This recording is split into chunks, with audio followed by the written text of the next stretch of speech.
Welcome to the Intuitive Ascending Mind podcast.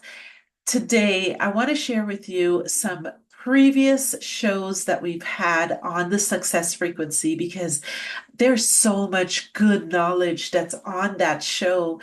And I wanted to incorporate some of that information over to the Intuitive Ascending Mind podcast because in that show, I really talked about the mind. I talked about what makes us successful. And I had some phenomenal guests that shared some of their insights as to what made them successful. And these are all beneficial little nuggets that I know you will enjoy. So take a listen, enjoy. Peace and blessings, my The friend. Success Frequency with host Alia Yasmin. Over the next hour, you're going to learn the impact in your life that results from your way of thinking. Alia and her guest will explore the best ways to achieve growth for you. Now, here's Alia.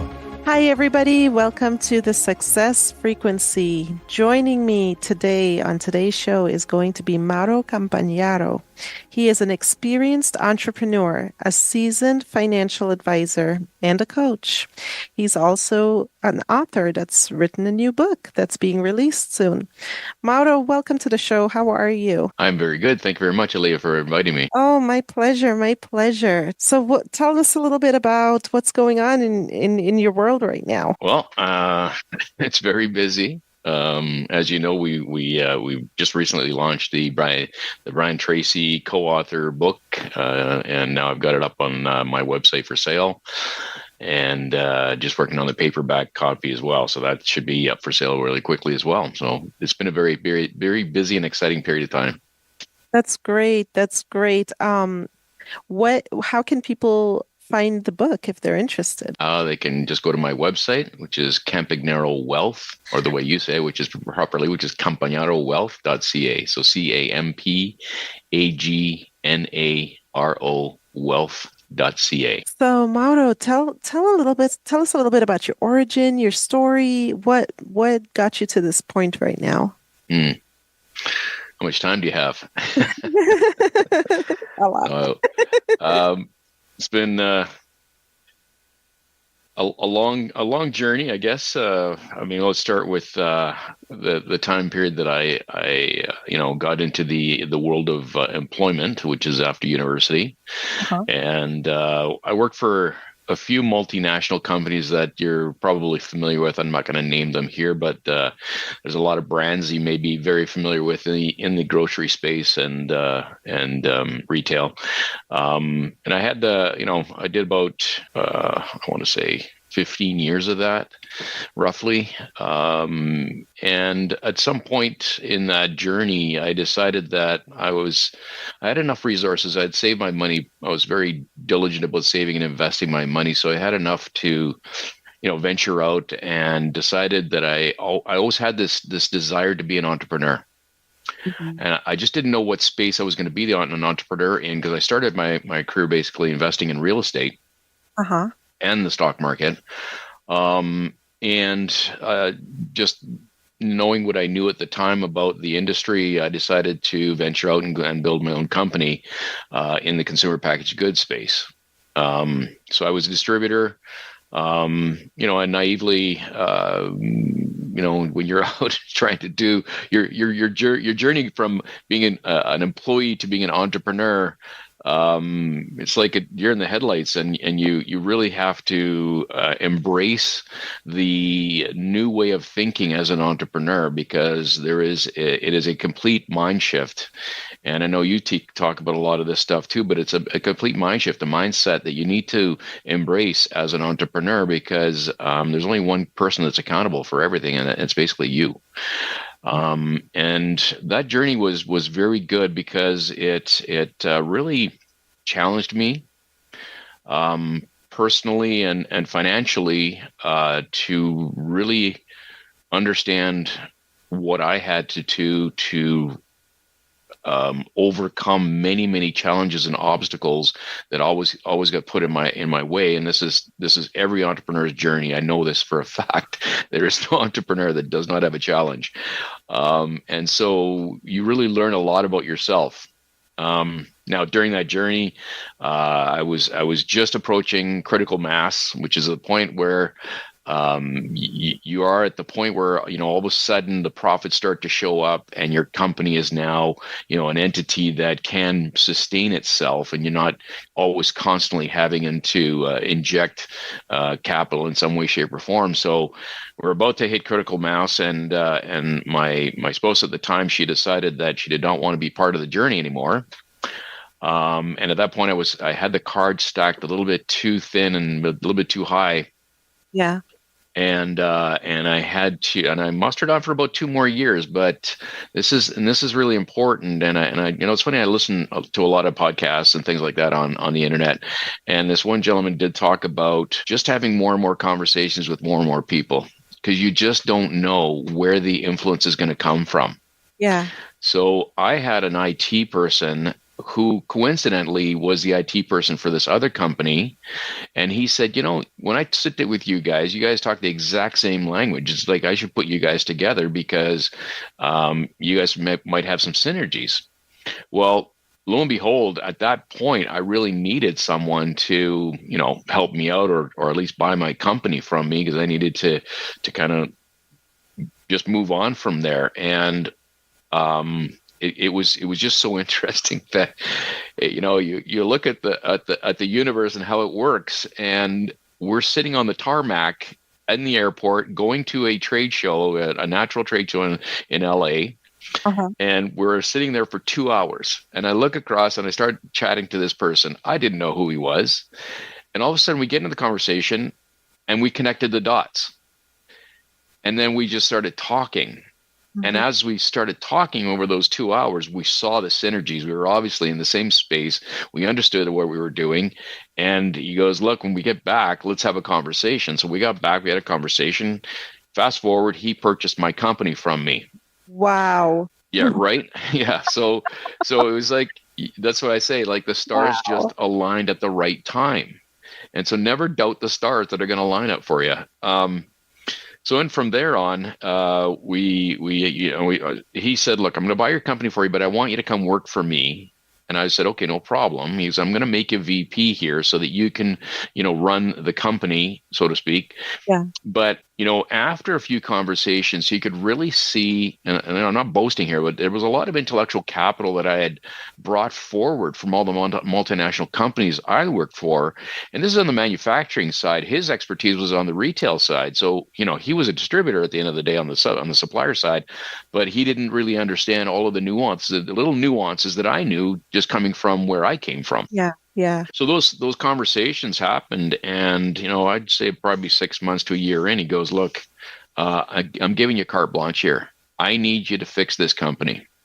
Because we were running in the red for the longest time, and the sales are creeping a little bit here and there and everywhere, but it wasn't really. We weren't making big leaps, and we couldn't because we were confined to the amount of profit that we were making. So, having known what I knew, I came in and I said, look, okay, if you give me carte blanche, let me go through every single department here, all the enablers who went to sales, marketing, accounting, ops, all the enablers within the company. And I went through every single department, and I came back with some conclusions as to, there's a lot of leakage happening here. There was just money that was just flowing out, and there was no checks and balances.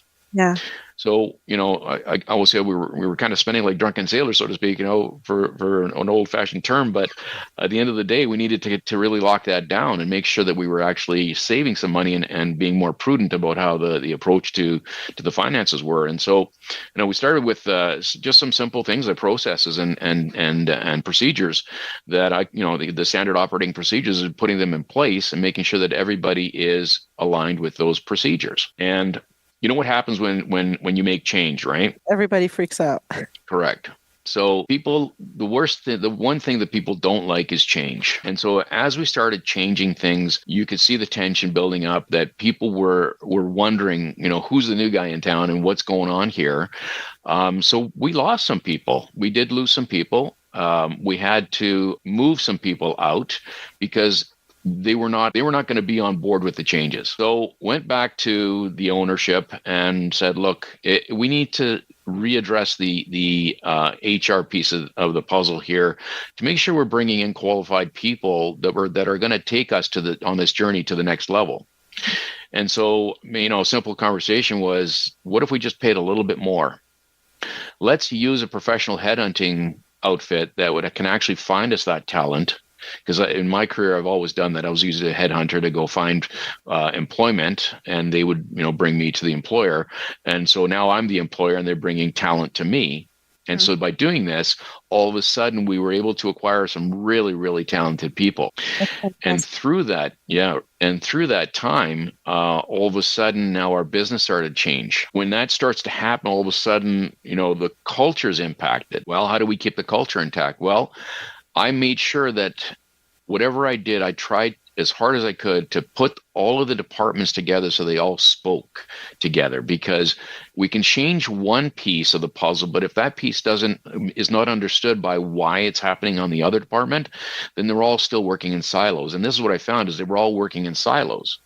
And so when I finally, got through, and it was a long process, but at the end of the day, we went through each individual enabler. We got all the process in place, and we got people talking to each other. And when we started to do planning, well, all of a sudden we were bringing all the proper stakeholders into the boardroom to have a holistic discussion about how are we going to take us to the next level. And by doing so, all of a sudden we had this energy, everybody was focused, there was a new attitude, and we were able to grow that company from a negative profit to, and we flipped the profit 100% to a positive profit, and we grew the sales around 17 million to almost $40 million in 4 years. Wow, that is fantastic. That's a quantum leap. It is a huge leap, and we got recognized by the industry for being one of the more progressive distributors in Canada, right? And we started to get some really significant listings at Walmart and Loblaws right across the country. So we were in every single distribution channel we could find. That's fantastic. That's amazing. Yeah. I think there's a lot to talk about when it comes to synergy and getting everybody on the right page, because a lot of times that's where we miss the mark. We've got one person doing their own thing, the other person doing their own thing, and there's not a synergy. And to me, the moment that you're able to get everybody in that beautiful kind of harmony, you can really grow and scale fast. Once everyone has a shared vision, I believe it's like the perpetuating of that energy from everybody's shared vision to that one basic goal. To me, that's amazing stuff. Being able to organize that and execute that efficiently. Yeah, it was an exciting period of time. It was definitely and just a massive learning experience for myself as well. I mean, I've seen it happen. It just never was the instrumental person putting it all together. So this really, puts feathers in your cap and says, you know what? Now that I have that experience, well, how do I, help others do this? So, with entrepreneurial challenges, what is like your top advice that you would give to entrepreneurs that are dealing in that space right now? Like they're struggling, because I feel like in the beginning when you're first starting something, it takes a while for you to find your niche and find your spot and find your full focus. You never have like the exact part tuned in. The exact part comes along as you start growing, but you have the big vision, but you don't have the little vision as to what it is exactly that foundation is going to look like. But what do you do to help overcome those challenges when you're dealing with entrepreneurs? That's the $1 million question. Is like where are you in the evolution of your journey?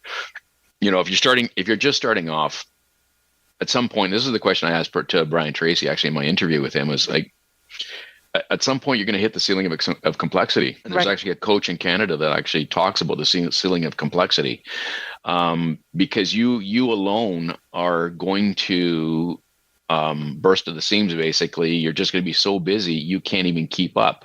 Because if you are successful and all of a sudden people want what you're providing, being a service or a good or both, you're going to be really busy. And so you're wearing all of your hats as the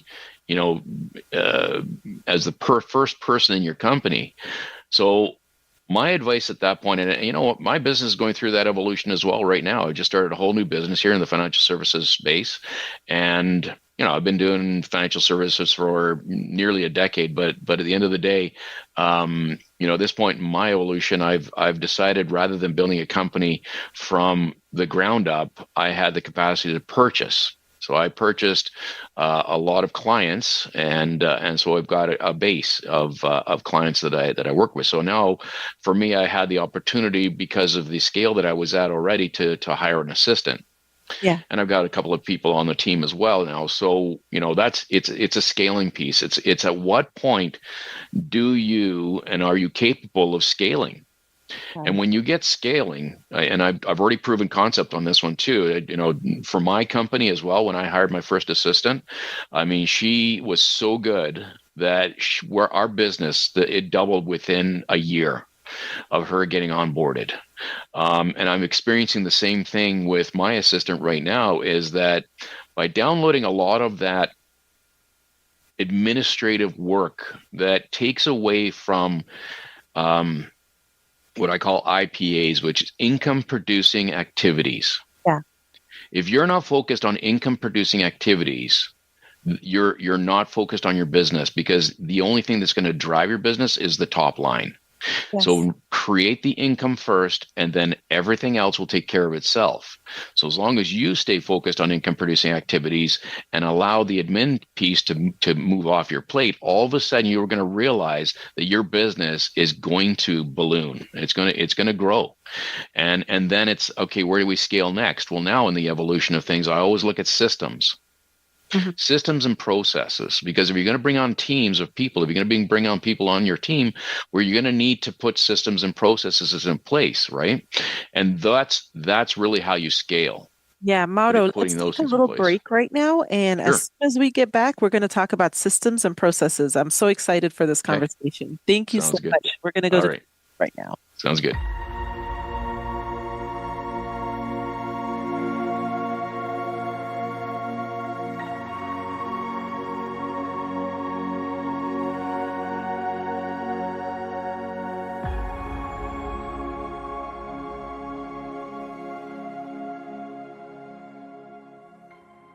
Sublime Knowledge Mindset Coaching offers guaranteed results.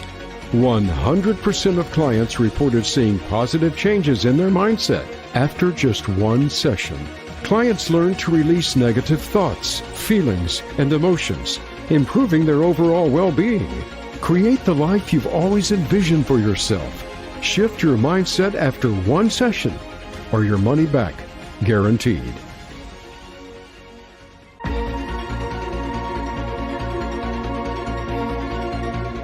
Welcome back to the Success Frequency with Alia Yasmin. We hope you are finding these tools and tips applicable to your own situations in life.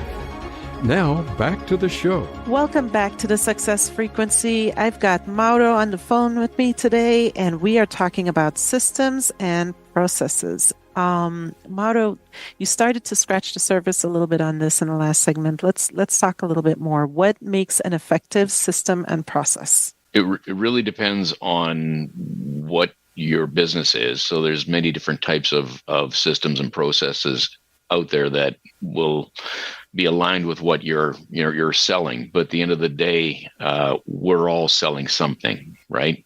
Be it a service, be it a product.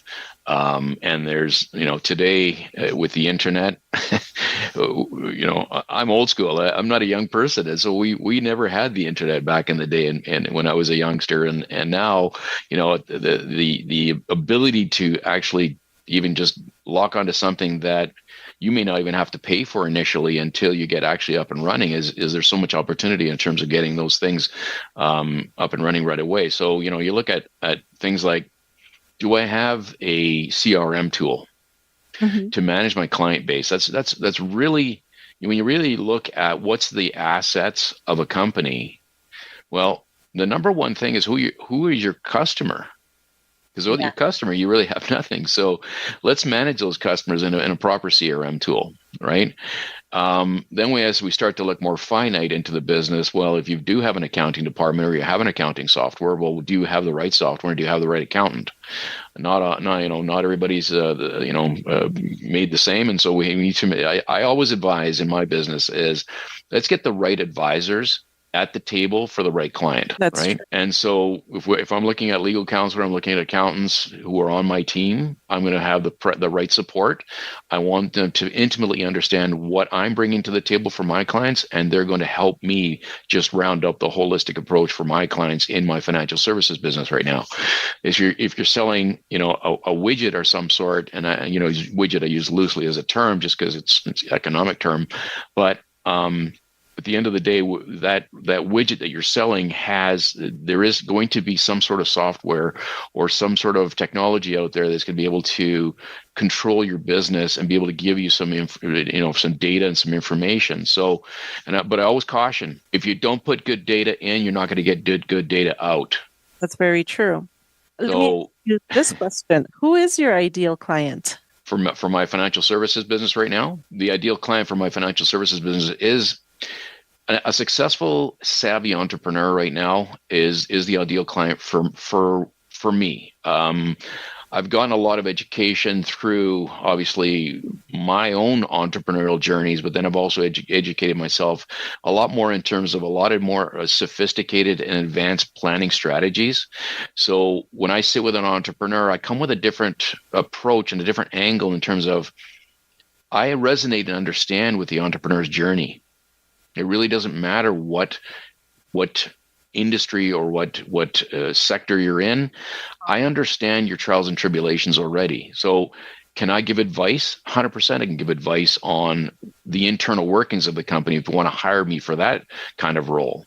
Yeah. The other role is, well, as you as an individual, you as the captain of the ship or the president and director of that company, you might have a team of 5, you might have a team of 10 or 20 or 50 or 100 or whatever the number is. At the end of the day, you as the individual, if you're the owner of the company or you have a partner in this company, and I'm talking corporately right now, not partnerships, when you're talking corporately, well, there's 2 pieces to the puzzle. I'll always say, and I've got clients like this, and I'll sit with a client and I'll go, okay, so let's gather information on you as a person.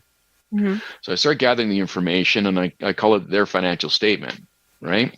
Yeah. And then I look at the business in isolation as well, and I see the drastic comparison between the two, and saying, okay, so when you had this dream that you wanted to be an entrepreneur and you wanted to make a difference, or you wanted to do something that you said, okay, I have the capacity to do this. This is what I want to do. It's my passion. And let's hope it is your passion. Well, when you took on this journey, did you have any feeling that if I do this, there's going to be a reward at the end of the day for me? Yeah. Because all of us entrepreneurs, we get into the business, and guess who gets paid last?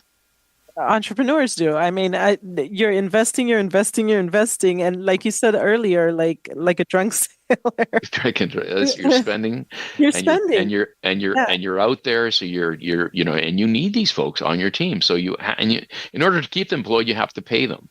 Yeah. And at the end of the day, there's other costs obviously involved in having an organization and a company. Well, at the end of when I look at savvy entrepreneurs and I see so much vested in the company, and I say, listen, there's our mechanisms, there are tools that I have that we can put in place that we can start taking this money out of that company, being an operating company in most cases, and we would put together a structure potentially with a holding company, and now we're going to move monies between the companies, and we're going to have other tools like insurance vehicles where we're going to put that money away for you personally for your retirement, or we can also use that money if you wanted to actually scale your business even more. You can actually use it within your company. So that's it's a fine balance between, okay, well, we're running this company and we got a lot of stuff invested. And yes, you got to have CapEx. You got to have CapEx in your company. You got to recapitalize and always put money back in your company to grow it. But at the end of the day, if there's still retained earnings left on the table, we need to get those retained earnings out and for you, because that's the whole purpose of being an entrepreneur. At the end of the day, it's got to be rewarding for you. And I see so many entrepreneurs, they've got this baby. And I look at the Shark Tank and I see so many people hanging on to small percentages and they're fighting over 5% or 10% or whatever. And I'm like, okay, if you're beginning your journey in entrepreneurship and you have the chance to have a seasoned shark on your team and you're arguing over 5%, Yeah. I would say let it go. Yeah. You yourself will not grow that business as fast as a shark will help you. Yeah. And so seek the advice of those professionals and allow them into your business, because at the end of the day, that baby that you're hoping is going to be a retirement package, well, let's hope that during your journey, there isn't a change in technology, there isn't a change in the industry, somebody doesn't come and buy you out or compete against you that's going to close your doors at the end of the day. And all of a sudden that baby you were hoping to be a retirement plan is washed up. Yeah. Yeah. So during your journey, you must always pull out whatever retained earnings you can, put them away for you and your family, because that was the whole idea of why you got into entrepreneurship. Then we leave the company and let's just keep building that company up and doing what it has to do, right? Yeah. That's very interesting the way that you presented that, because I think to myself and I'm like, what sets you apart from scaling that business? What sets you apart from being able to step back, have a little bit more time freedom in your life, and still be able to have a good balance going between it being successful and you still having the time freedom? Because I think a lot of entrepreneurs get into this idea of owning their own business and for time freedom. Like they want to get to that point where, they can spend time with family or whatever the case is, and they want to execute the vision that they have for the brand or the business at the same time. But life does change. And when those changes happen, it's good to have that type of insurance in place, 100%. So what services do you provide entrepreneurs to scale their business? Like, what exactly are you able to give them to scale? What advice? If they brought me into the boardroom and when we sat down, I'd want to see their P&L first. I just want to see their profit and loss statements and their balance sheets, because at the end of the day, this is what we're chasing the nut, right? And we're chasing that number all the time. It's like, well, where are you sitting? Are you sitting profitably? Are you not sitting profitably? And what are your challenges? And let's address those challenges within the company. But we start with the numbers first, then we'll analyze the numbers. Once I got those analytical numbers, then I can look at, let's look at each department and are they running efficiently? Yeah. And are they talking to each other or sitting in silos? And, through those investigation pieces, we can find out really quickly what's not happening, what's holding this company back from taking itself to the next level. And sometimes admittedly, at the end of the day, myself too, you're in the way. You don't see it because you're the one driving the boat, but you don't realize that the blocks you've put up in front of yourself could be just your mindset, your attitude, right? And maybe you just need an attitudinal change, and you need someone to say to you honestly. And the thing about entrepreneurs is you have to be an open book. You have to understand that you need to be, and I'm not saying criticize, but you need to be constructively told in some way, shape, or form. Is like, here's where your weaknesses are. Let's not work on your weaknesses. Let's just get those weaknesses out of the way. And if that's a weakness for you, move it on to somebody else who's really good at it. Yeah, I think entrepreneurs need a certain level of introspection, because the moment that you present something to them, they need to be able to say, okay, let me open up my awareness. Is this something that I need to work on? I think there has to be that. I think that's what makes them successful, is the ability to take that criticism and run with it and say, okay, this person says this, and you may, and sometimes that criticism might be great criticism, and sometimes it might not be. It might just be like stemming from something that's not positive, but it's analyzing that. Introspection is like the secret to doing that, is really reflecting upon yourself and saying, am I holding this back? How much more can it grow? Like I listen to Ryan Dorian sometimes on YouTube, and he's got some phenomenal content out there. He talks about flow, but one of the big things that he talked about was the mind of Elon Musk. And the way that he looks at it is that he looks at interplanetary you know, a human species living on multiple planets. Like the way that his vision is, it's insane because when you really put that into perspective, like we're sitting as limited as our awareness is. That's where we're sitting in the plane of what we can accomplish. And Correct. as much as you are able to open up your awareness, and I mean even bringing it back to relationships not working out, sometimes one person's just not aware of the growth potential, and Hmm. the other person is. I've experienced that in my life. Like I feel like I was aware of the growth potential, but I was in a relationship that wasn't aware of the growth potential.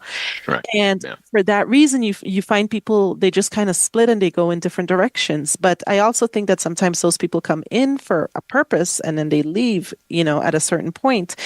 So, all of this is just, it's very helpful being able to do that introspection and being able to adjust your mindset and be open and be flexible and listen to criticism and grow and scale and be able to always be able to sit in a different seat looking at yourself, looking at your business.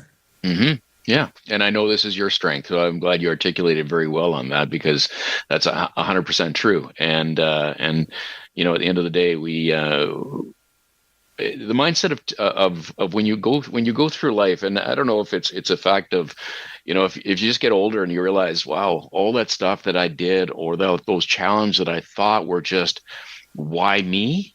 Yeah, It's funny how when you look in retrospect and you say that was done for me. absolutely. So I was put into a situation, whether I did it myself or it came to me. You Yeah, really got to look at it as that was done for me because I wouldn't be who I am today yeah, to be able to sit with you and do this podcast and actually talk from an experienced position to say, you know what, I had some trials and tribulations, but through those trials and tribulations, I actually embraced the experiences, positive or negative, yeah. and now I'm able to bring those experiences to other people to help them scale or get to a better place in their business or personally, right? And doing this new business that I'm in terms of financial services, it is such a rewarding business because, I was in the business of just selling product. Yeah. And so I'm always behind the brand and reinforcing the brand and making sure that people understood the value and the proposition of all the brands. But Uh-huh. now that I sit with people, I am the brand. Yes. And when I speak with people, I know that even if the client doesn't engage with me in terms of having a product put in place for the betterment of their life, I know as soon as they walk out the door, I'm an educator first and foremost. Yeah. Because when I sit down with a client, I will educate just by saying certain things and going through their financial statements or whatever we're pulling together in terms of knowing the client and knowing all the information about the client. I'm going through that, collecting information, and through that dialogue, I'm going to be mentioning things. And then I also teach some valuable concepts. Yeah. And they walk out the door and they might talk to somebody and go, hey, did you know what the rule of 72 is? I mean, that's a weak example, but there is a rule of 72, and that's just, they walk out the door going, wow, I know something different. Right. And Just then that. with sophisticated entrepreneurs, we get the whole other level. I mean, they're going to learn stuff that they probably don't know, that what they don't know. Yeah. That's it's so necessary to always be in a space of learning. It's so necessary. We're getting 100%. ready for another break, and we'll come back. We'll chat a little bit more about what other things we can learn from you today. You're so knowledgeable. I love it. Awesome. Thank you.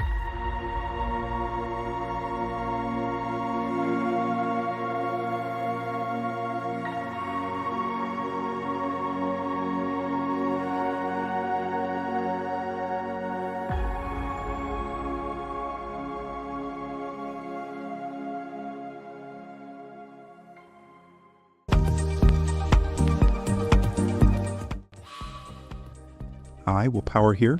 Success isn't for everyone. It demands focus, discipline, and strategy. Introducing the OWLS method, designed for those who take their goals seriously. O. Become the observer of your thoughts and feelings. Analyze them. Become aware of your emotions and beliefs. Only then can you master your mind. W. You should write down your goals, every detail, every step, and write the thoughts and affirmations that will drive you relentlessly toward them. L. Listen. Fill your mind only with knowledge that will move you to your goal. Write affirmations that fuel your ambition. No distractions. No compromise. S. Speak with certainty. Your words reflect your beliefs. When you speak, it's not a possibility, it's an inevitability. It's confidence. Observe, write, listen, and speak. The Owl's Method. Master your thoughts. Conquer your goals.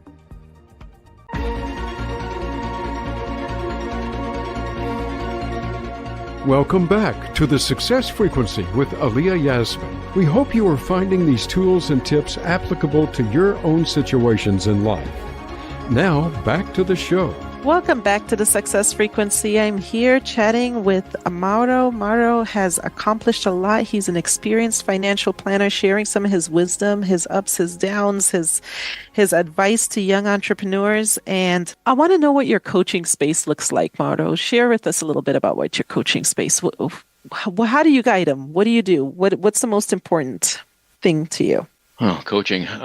It's a bit of a broad theme about coaching because everybody has a different way of receiving information, and so when you're coaching folks, you really need to understand what's important to them. And there's other literature out there, and I've heard other podcasts and things where it's so important that as a coach and as a leader, you need to really embrace the fact that not everybody is the same. Everybody, yes, is on the same ship, but everybody has a different function, and they all have a different way of approaching life. So, one person might be interested in title, the other person interested in more money, the other person interested in being more artistic, creative. Somebody just likes to be appraised for what they do. And so you need to really understand, and you get doing that by going to talk to each individual person. And when you're talking to people, who should be talking? The person that you're receiving the information from, not you. So, asking some questions, being personal, being polite, being nice to people and respectful, and not intimidating. Right. Brings that coach into the equation that says, you know what, I'm here to support you any way I possibly can. And then listen to what their needs are and digest that so that you understand for each individual in the organization, how are you going to treat that person? Because if you know what's important to them, they're going to be on board with you. Absolutely. They're going to be on your mission because they understand and they believe in you. They trust you. You have integrity. And those are the folks that are going to be with you for the long term. Yes. 2 ears and 1 mouth, right? Yeah. And the old saying is when people leave companies, they don't leave the company, they leave leadership. Because they're obviously not in a space that is for them personally. So they go try to find greener pastures somewhere else. Now, we all make mistakes in our life trying to assume there's greener pastures elsewhere. But if you have a good leader, rarely do they have a turnover. Yeah, that's very true. What builds trust with you and your clients? Like, what's a good trust building? There's many things. So with my practice right now, it's so vitally important that I meet with the client face to face. We've got all sorts of technology today, and it's nice to do these Zooms and meetings and so on and so forth. It provides an extra element of, okay, can we just hop on a Zoom and just talk real quick? But what I don't see is the other nuances in a relationship, which is are we on the same page in terms of our energies, right? Very important. And right, it is important because if my energy is not right for you or vice versa, it's going to be really difficult for me to help. Right? My whole goal is now to help people because that's the business I'm in. I help and change people's lives for the positive and for the better, just having all the financial tools that I have. And so being personal with people. Now, when you do that and you gather information, well, you're gathering very private information. You are more probably, and I always say this, I said, people would rather tell you they got cancer than how many pennies they have in the bank. That's very It's such an interesting dynamic of human beings. Yeah. because we measure our success based on how many pennies we have in the bank. And that to me is the wrong way to look at it. For me, success, I have two beautiful children, and I'm so blessed to have these kids, and they're doing so well with their lives that to me, I said, you know what?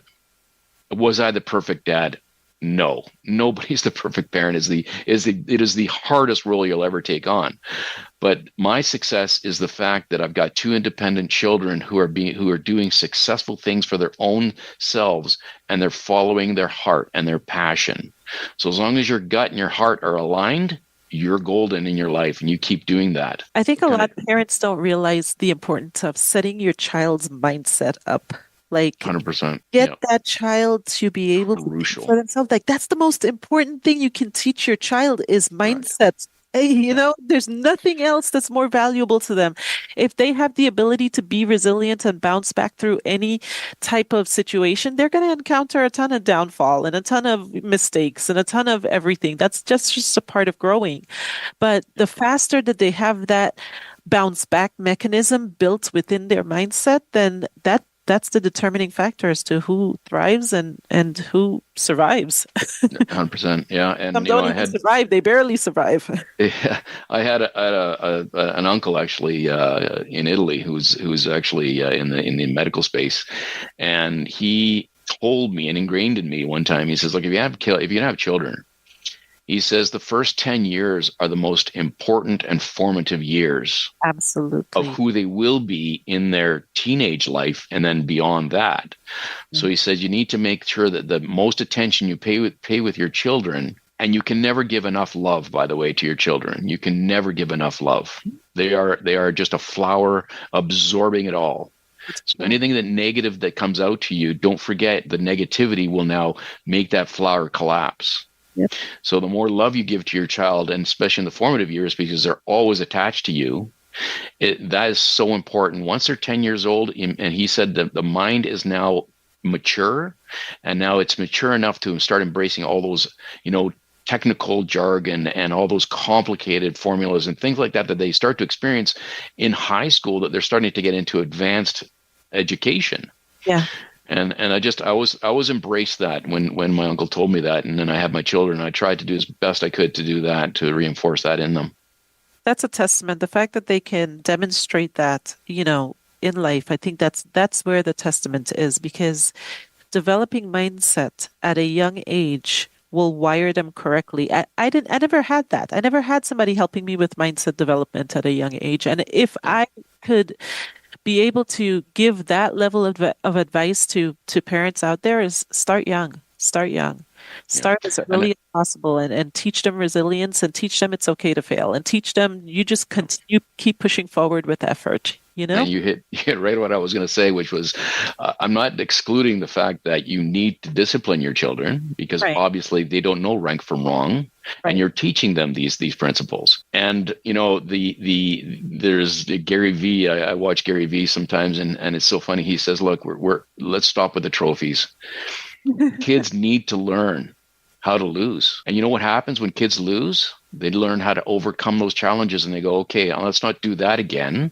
Right. And guess what happens to entrepreneurs when they start to get into their journey? Well, they're going to lose sometimes. Entrepreneurs who have failed are the most successful, right? They're guaranteed some level of failure. Failure just comes along. Like if I was to look collectively, like at all the times I failed, I collected a bunch of failures. I may not talk about it much because I de-escalate the emotional charge attached to it. So some of them I don't even remember because I just choose. Correct. Yeah, exactly. Yeah. I racked them up along the way, and the better I got at collecting those failures, the faster I could overcome it, the faster I could push forward, the faster I stayed more focused. The more I did, I said, okay, well, if I'm capable enough to handle this failure, I'm capable enough to handle a bigger failure. Let's chase after. Well, and that's right. It builds on itself, right? You go, okay, well, and the old saying is like, go smell the flowers and don't sweat the small stuff. Exactly. Don't sweat the small stuff. At the end of the day, you'll realize through experience is, why did I even worry about that at all? And this whole thing about anxiety today is, well, get off your phone. I just you got to look up and get out and socialize. And it's, technology is great. I grew up in the age of the 80s where, we had no cell phone. We were socializing. Mom and dad didn't know where the heck we were. They just said, make sure you're getting home at such and such a time, or else there were consequences. Yeah. And so, today with the anxiety and everything like that, it's like we just have to get back to being human beings and talking to each other and enjoying socializing more. And that just People are too much in their head over the physical world, I think, and not enough in their head about how they can impact the physical world. So they're immersed in the physical world. This happened to me, right. that happened to me, that happened to me. And they're not in their head of like, okay, that happened to me. That's cool. But how can I turn that into a success story? Like, how Mm-hmm. can I convert that over to a success story? Yeah, it happened. No big deal. Worse things have happened. And there's always a spectrum. I share that with my clients all the time. There's always a spectrum. When you think you've experienced something bad, there's somebody out there that's experienced something worse. So 100%. when you think you've experienced something good, know that there's also somebody out there experiencing something even better. So strive for the better, continuously move along that spectrum. And 100%. And I'm saying that to when I consult people, and even children, and whoever I'm talking to, it says, well, who's your hero? Sylvester Stallone is one of my heroes. And his famous line is, no matter how hard you get punched down and beat up, he says, it doesn't matter. It says, it's your ability to get back up and keep moving forward. And then who is your hero? Who are those people that are putting positive, reinforcing things into your mind? And so many people move and listen to negative things because it's attractive, and it's I don't know what it is, honestly, because you watch the news, it's all negative news. And so that's just drawing people's psyche down to believe that we should all be paranoid and scared. Yeah, I pay Whereas, attention to the words that they use. They use words to ignite emotion. correct, that's right. And it's all advertising driven, by the way. I mean, you follow the money. The newscasts call themselves a show. Well, if they call themselves a show and they have advertising, that means they want your attention, and what creates more attention is the negative news, right? Because you're curious. So I just stop watching the news altogether. Now I watch the news just to stay informed. However, I don't let the negativity get to me, because I want to make sure that I'm following people that are going to add value to my life, Uh-huh. and I want to follow people that are better than me. Yep. I want to listen to people that have done it worse than me, like have even worse, difficulties than me. And I want to learn from their experiences, because I know they've taken it to a whole other level that I want to achieve. Just get a little bit ahead of where I'm at right now. And maybe there's something in what they said positively that I will embrace from a mindset perspective and apply to my business. Yeah, in life, I think there's two spectrums. You're either the creator or you're the consumer. And if Right. more people understood that, then they understand, like, if you're the consumer, it means somebody else has created stuff for you and you're just in consumption mode. Consumption mode always makes us feel guilty and ashamed.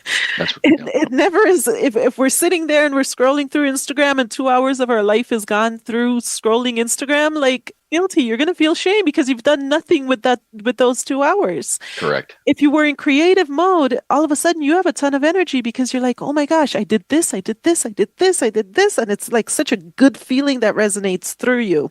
And if I could just take this opportunity to selfishly promote my book that you and I have obviously have co-authored with Brian Tracy, is if you're reading the Winning Strategies for Success book, Mhm. there are, and I'm sorry you can't see it very well here, but at the end of the day, this book that you can find on my website too, and I know you got one too, Alia, but there's co-authors in here with us who have a wealth of knowledge and a wealth of information to share with anybody who's listening right now, that I encourage you to pick up a book and read something every single night. If it's not this book, read something every single night to put those positive reinforcing thoughts in your head, and the words that you're reading will help you articulate better, and when you're speaking as well.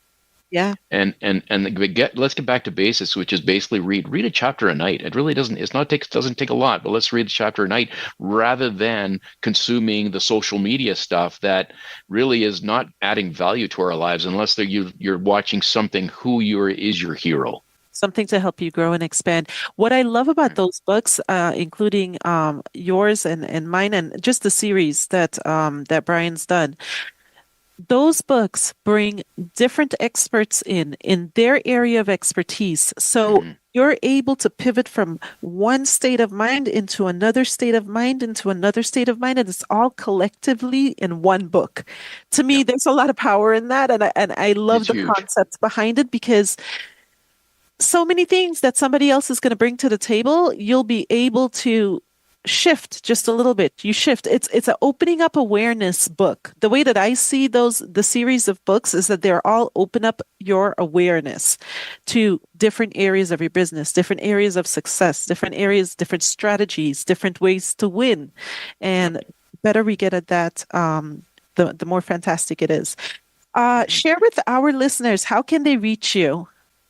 So again, back to my website. So campagnarowealth.ca. So it's CAMPAGNARO wealth.ca. If you go there, you can contact me through my website. I think that's just the easiest way to get a hold of me. And yeah, there's the contact me button in there that you can book an appointment with me, or you can actually just send a message.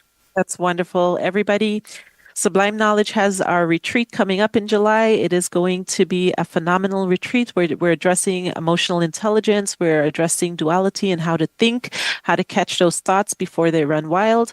And I look forward to having guests there. And I am available on Facebook, LinkedIn, Instagram, Sublime Knowledge. Just check us out.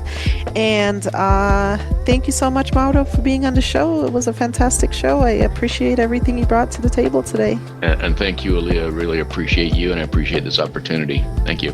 Thank you.